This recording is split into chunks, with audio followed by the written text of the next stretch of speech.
হরে কৃষ্ণ। একবার একজন সাধক ব্যক্তি তিনি গঙ্গা মাতার মহিমা অধ্যয়ন করছেন। সেখানে দেখতে পেলেন যে একবার গঙ্গা স্নান করলে ১০০ যজ্ঞের ফল লাভ করা যায়। কত মহিমা! তো তারপরে তিনি গঙ্গা স্নান করে প্রতিদিন একবার গঙ্গা স্নান করতেন, আর একবার করে তিনি বেশ্যালয়ে যেতেন, বেশ্যা সঙ্গ করতেন। তো কিছু ব্যক্তি বলছিল, হে সাধু, আপনি কি করছেন? প্রতিদিন গঙ্গা স্নান করছেন, আবার প্রতিদিন বেশ্যালয়ে যাচ্ছেন, এ কি কার্য করছেন? তখন সেই সাধু ব্যক্তি বলে, না, তুমি কি জানো একবার গঙ্গা স্নান করলে ১০০ যজ্ঞের ফল লাভ হয়।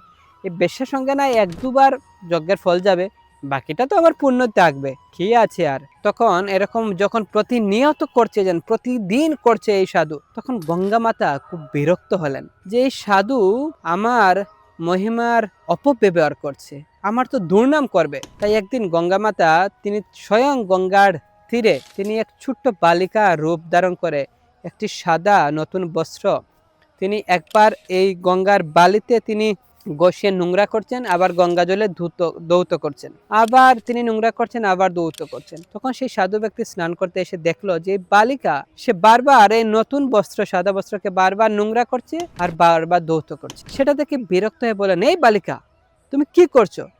বারবার এই বস্ত্রকে তুমি নোংরা করছো আর বারবার দৌত করছো, কি করছো তুমি? হয় তুমি একবার দৌত করো, আর নাহলে একবার নোংরা করে ফেলে দাও।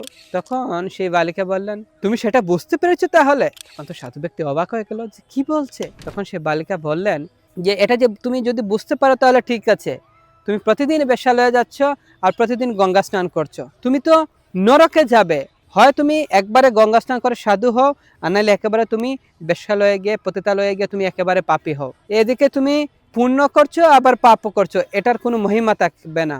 তুমি তো নরকে গিয়ে তুমি দুঃখ ভোগ করবে, নরকগামী হবে। তো তুমি তো এই শাস্ত্রের অপব্যবহার করছো, যে নাম বলে পাপ আচরণ করা, যেভাবে আমাদের শীতকাষ্টমে মহাপ্রভু বলেছেন, এভাবে তুমি পুণ্য করে পাপ করছো, এটা উচিত না। সাধু হলে একেবারে আমাদেরকে ভালোভাবে সাধু হওয়া উচিত, কোনোভাবে যাতে আমরা সেকেন্ড টাইম আর পাপ কর্মে লিপ্ত না হই, সেটা আমাদের সবসময় স্মরণ রাখা উচিত। সর্বদা সমস্ত প্রকার পাপ থেকে মুক্ত হয়ে একমাত্র কৃষ্ণ ভজনায় আমাদের রত হওয়া উচিত, এটাই আমাদের জীবনের মুখ্য উদ্দেশ্য। হরে কৃষ্ণ।